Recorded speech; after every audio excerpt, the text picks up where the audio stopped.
that you heard about this. You were inspired by a article in the New Yorker by David Remnick. I was curious, what was specifically about that article which inspired you to start making this documentary?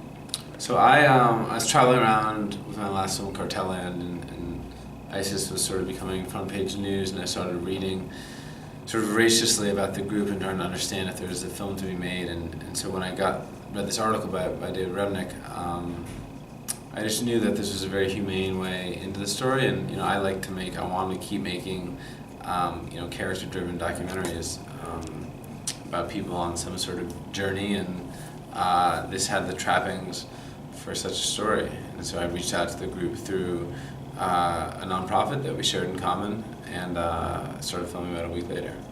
A week later? Wow, that was quick. And was it difficult getting their trust, or because at this point they had pretty much fled Raqqa, right?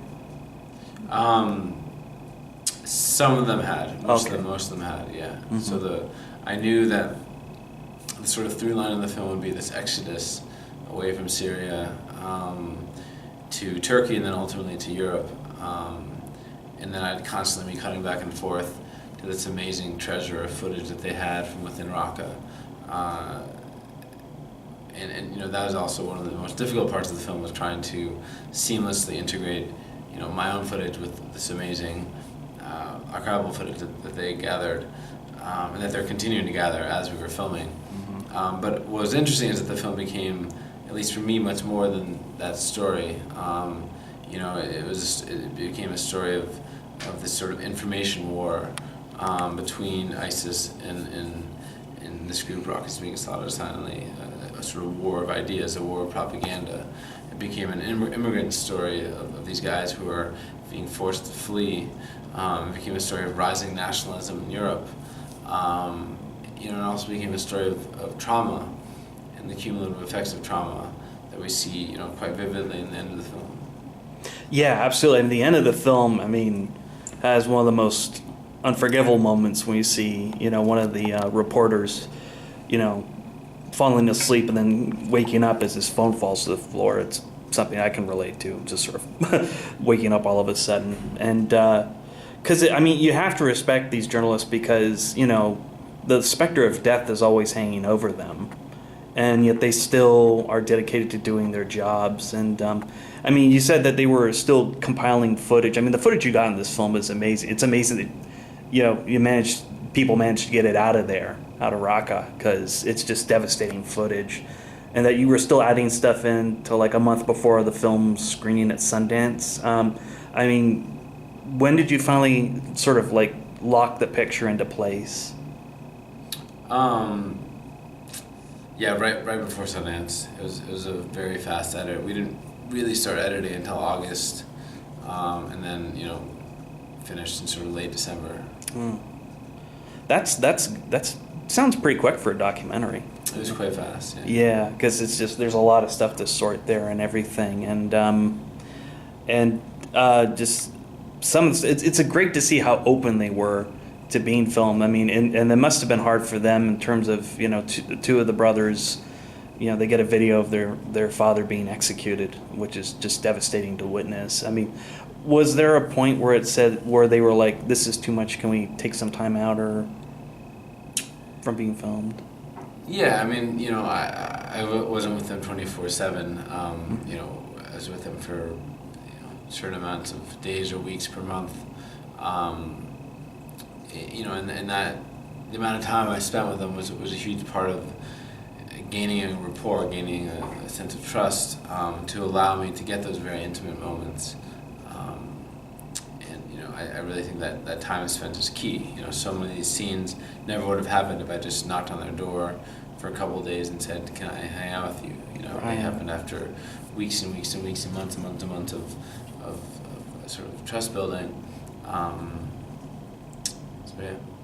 Well, I also like how the documentary sort of shows Raqqa before ISIS came into it, and then where it is after they've taken it over. Essentially, it seems like a family place like any place else, and then ISIS comes in and basically robs it of all its meaning, to the point where you have to question. They say they're doing this for their belief in a god or whatever, but it's clearly, not the case because they're just taking everything out of it.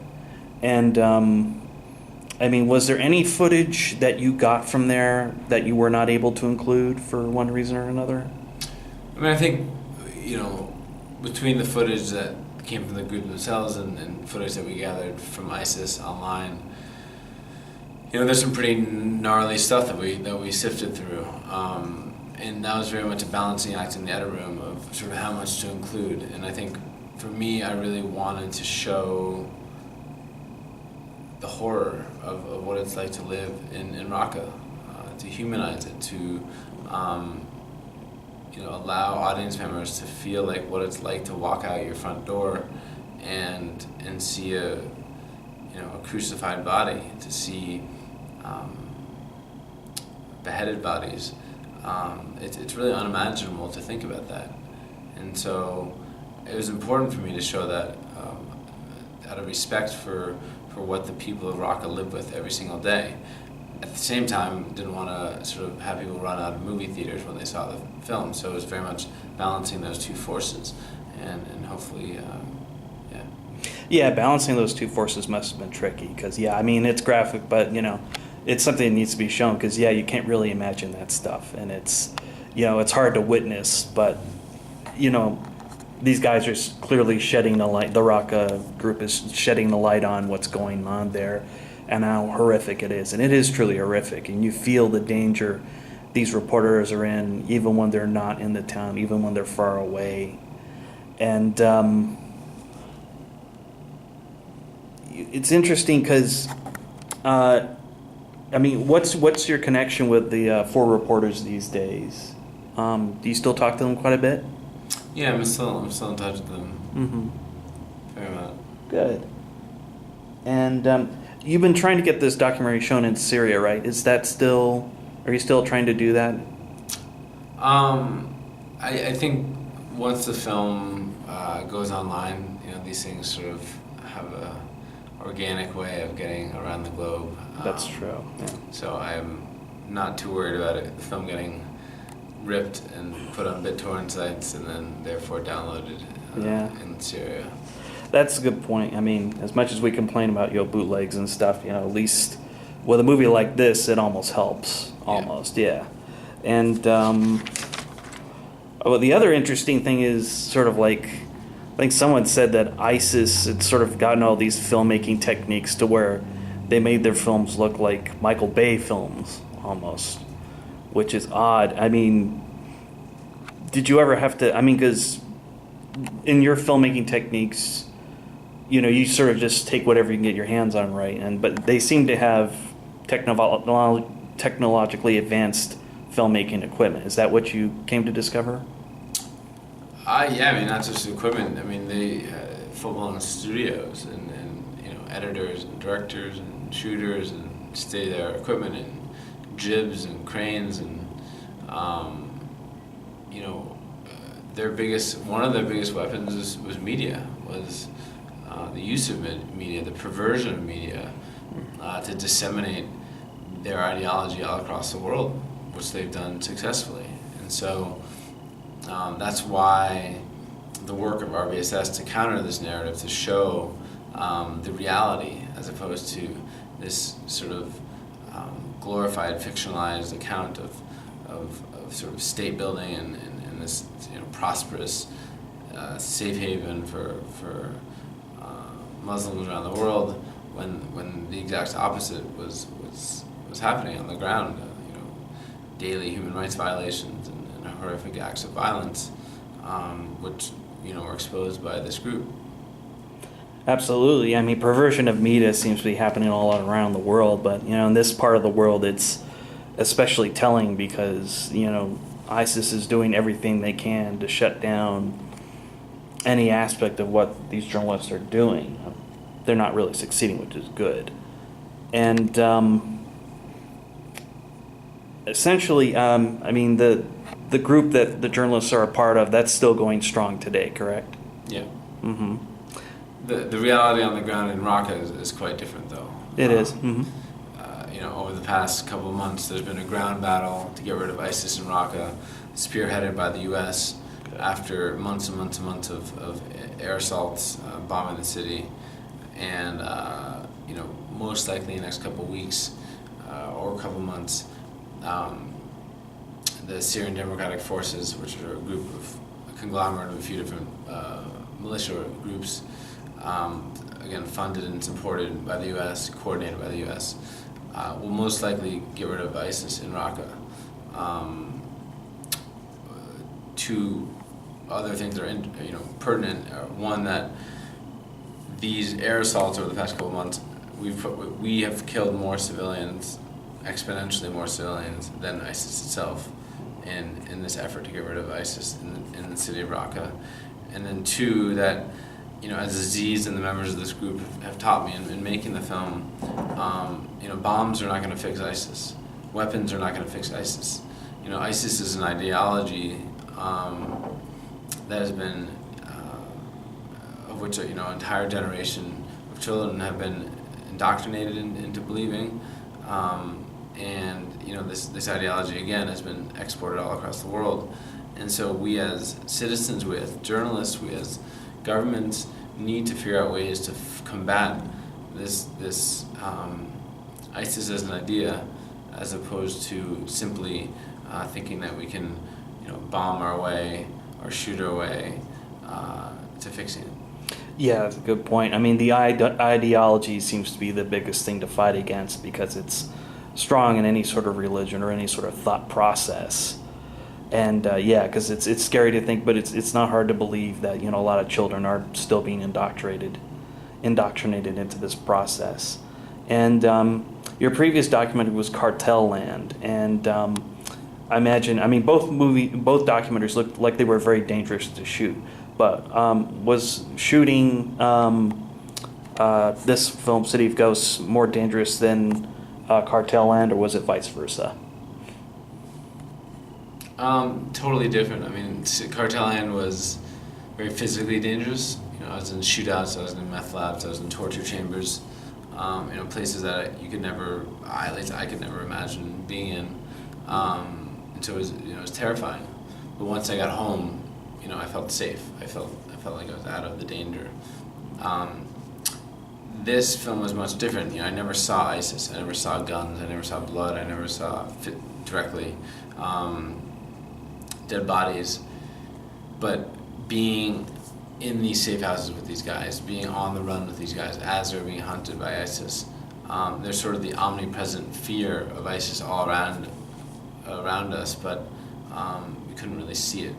And so it just had a different, just a different type of fear that provoked in the making of the film. Yeah, no, definitely. I think, there's definitely sort of different vibe there. And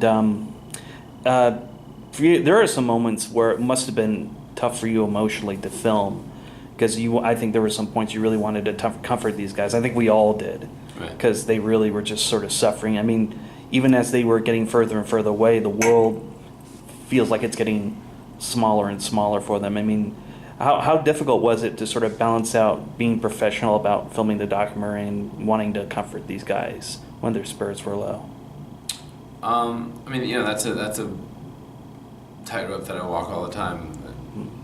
You're sort of, when you're making films like this, that you find yourselves in very sticky situations of, especially in this final scene in the film, as a human being, all I wanted to do was give this subject, hug and comfort him. But my job was to capture this moment, and so, those are difficult decisions that you're forced to make on the fly often. Mm-hmm. Yeah, I imagine all documentary filmmakers feel that way. It's always a tightrope. And how do you feel about the response this documentary has gotten so far? I'm very grateful for the response to the film,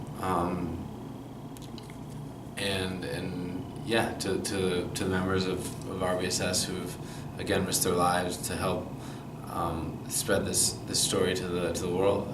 They've taken on a great risk in allowing me to film them, allowing the film to be distributed, and I and we all owe an enormous amount of gratitude to them for sharing their story and also sharing the story of Raqqa, the people of Raqqa. Raqqa, yeah, and of RBSS, yeah. Is that what it is? RBSS, right? Yeah. Yeah, because it feels like everybody involved in this documentary is taking a big risk to cover it, and I'm glad they did, because this is not a subject I'm too familiar with, and also it covers a part of the world a lot of people will probably never visit or haven't had a chance to visit, and it forces you to look at it in a way where it's like any other place, at least before ISIS invades it. It's like any other place, and it's just great to hear that, for a time they could celebrate weddings for days. That's something very joyous about that. Was there anything that surprised you about this place before you got into the portion where ISIS invaded Raqqa?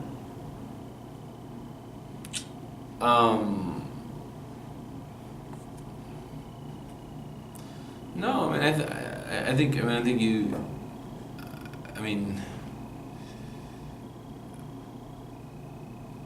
one thing that's interesting that you just pointed out is that these guys, didn't have to do this. They're all studying to be doctors and lawyers and teachers. When the revolution in Syria started, they decided that they wanted to start documenting, this fight against Assad. And then similarly, they decided that when ISIS came into town, that they wanted to band together to expose the atrocities of ISIS. And this decision, they didn't have to do this. And it came with enormous consequences. And I think, that's one of the remarkable things about the group. It is. I agree. Yeah, and I hope they get to continue their work and that they get recognized for it more and more, because it's important. What they're doing is incredibly important. And thank you very much for your time, Matthew. Thank you. And thank you for this documentary. Appreciate it. Mm-hmm.